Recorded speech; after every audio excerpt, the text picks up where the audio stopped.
Hello.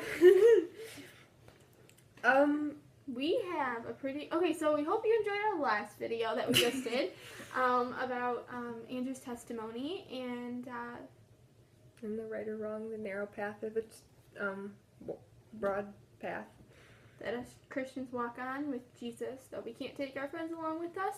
They have to go on their own. Yes, it's the hardest path, but it's worth it in the long run. So we hope you guys enjoyed that, and we're gonna do a topic about love versus lust, which is kind of something that I feel like every American in some way or another struggles with. The difference between loving a person or lusting after a person because you have feelings for them. And we're going to kind of see how God says that feelings aren't bad because Satan will use your feelings too against you. Mm-hmm. So my mom kind of put this together a couple weeks ago for me. I was actually dealing with something with a guy. I was going through a big struggle, and we were trying to figure things out, if we should date, if we shouldn't date, if we should just kind of throw our feelings away or keep some of them tucked away, but waiting for God's timing. And so it was a very hard thing for me to go to, though, because I did care about this young man a lot. And so my mom was kind of opening my eyes to see that.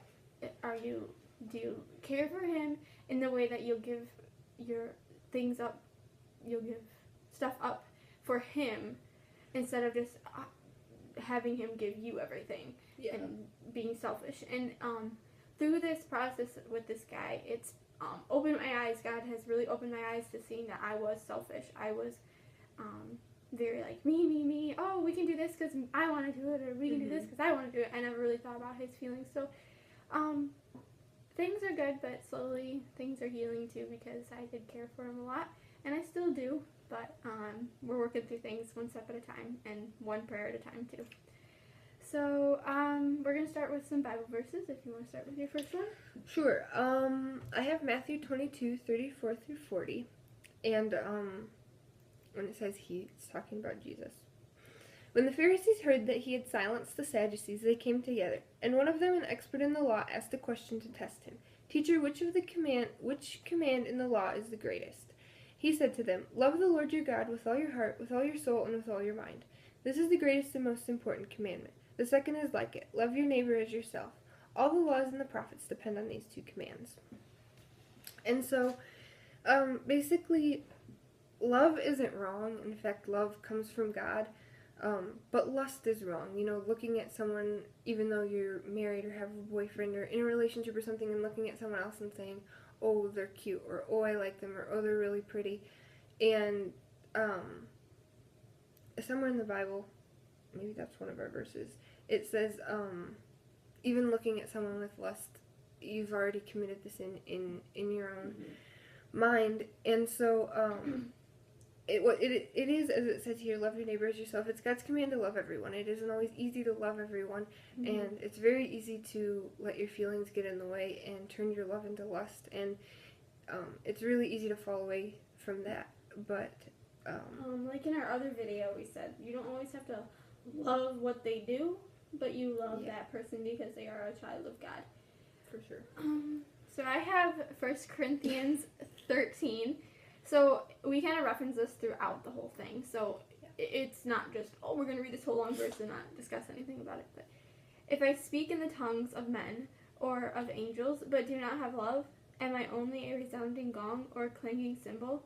If I have the gift of prophecy and can fathom all mysteries and knowledge, and if I have a faith that can move mountains, but do not have love, I am nothing. If I give all I possess to the poor and give over my body to hardship that I may boast, but do not have love, I gain nothing. Love is patient, love is kind. It does not envy, does not boast. It is not proud. It does not dishonor others. It is not self-seeking. It is not easily angered. It keeps no record of wrongs. Love does not delight in evil, but rejoices with the truth. It always protects, always trusts, always hopes, always preserves. Love never fails. But there But where there are prophecies, they will cease. Where there are tongues, they will be stilled. Where there is knowledge, it will pass away. For we know in part and we prophesy in part. But when it comes, this is a really long verse, so I'm like, What's the whole chapter? but when I'm at 10. Okay. But when completeness comes, what is in part disappears. When I was a child, I talked like a child. I thought like a child. I reasoned like a child. When I became a man, I put the ways of childhood behind me. For now we see only a reflection as in a mirror. Then we shall see face to face. Now I know in part, then I shall know fully, even as I am fully known. And now these three remain, faith, hope, and love. But the greatest of these is love. So I guess kind of what this verse is saying, that godly feelings, what is love? Like, what love is that God gives us love. God gives us hope. God gives us patience.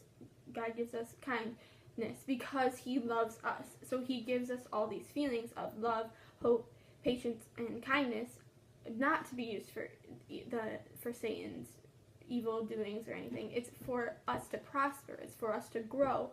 And lust feelings is what love is not. Lust is like that we don't pursue those things for the benefit of the other, but we do it for our benefit. I was thinking that when you were reading that, I didn't actually see that it said that, but like it says love is patient, love is kind, so basically it does not envy, it does not boast, so if it's lust, it isn't patient, it isn't kind, it does envy, it does boast.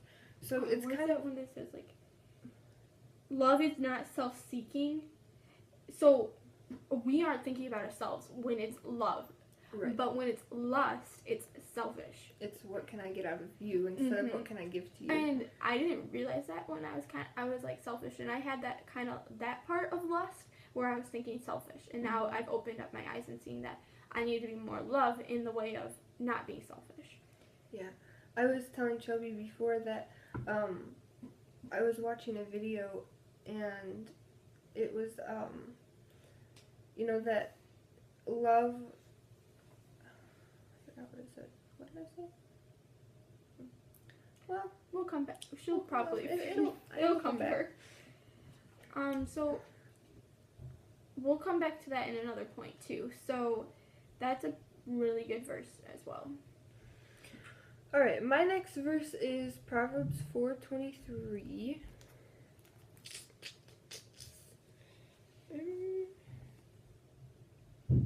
Guard your heart above all else, for it is the source of life. So basically, this is saying, watch over your heart. Obstacles can block the free-flowing spring, but it is both a wrong thing in and stopping the good. Oh, okay. So basically, it's saying there's obstacles that will get in the way of letting your heart out, like what you want and what you think you need, and what you think you can get out of that person, and it will stand in the way of truly what love is, and truly how much love you have to offer somebody. It can be stood in the way by thinking that that you will be put down by this, or people are going to make fun of you because you are admitting that you love someone. And I mean, there isn't shame in that. God put the desires there, and this is what the video said. He put the feelings there because he wants you, like, if you didn't have feelings for somebody, if you didn't feel for people, there would be no reason for you to break down your walls, to break down your barriers, to freely communicate with them, because you have no reason to, because you don't feel anything for them. And so feelings aren't bad, feelings aren't wrong. In fact, God put them there to help you to break down your barriers and overcome your own obstacles, and really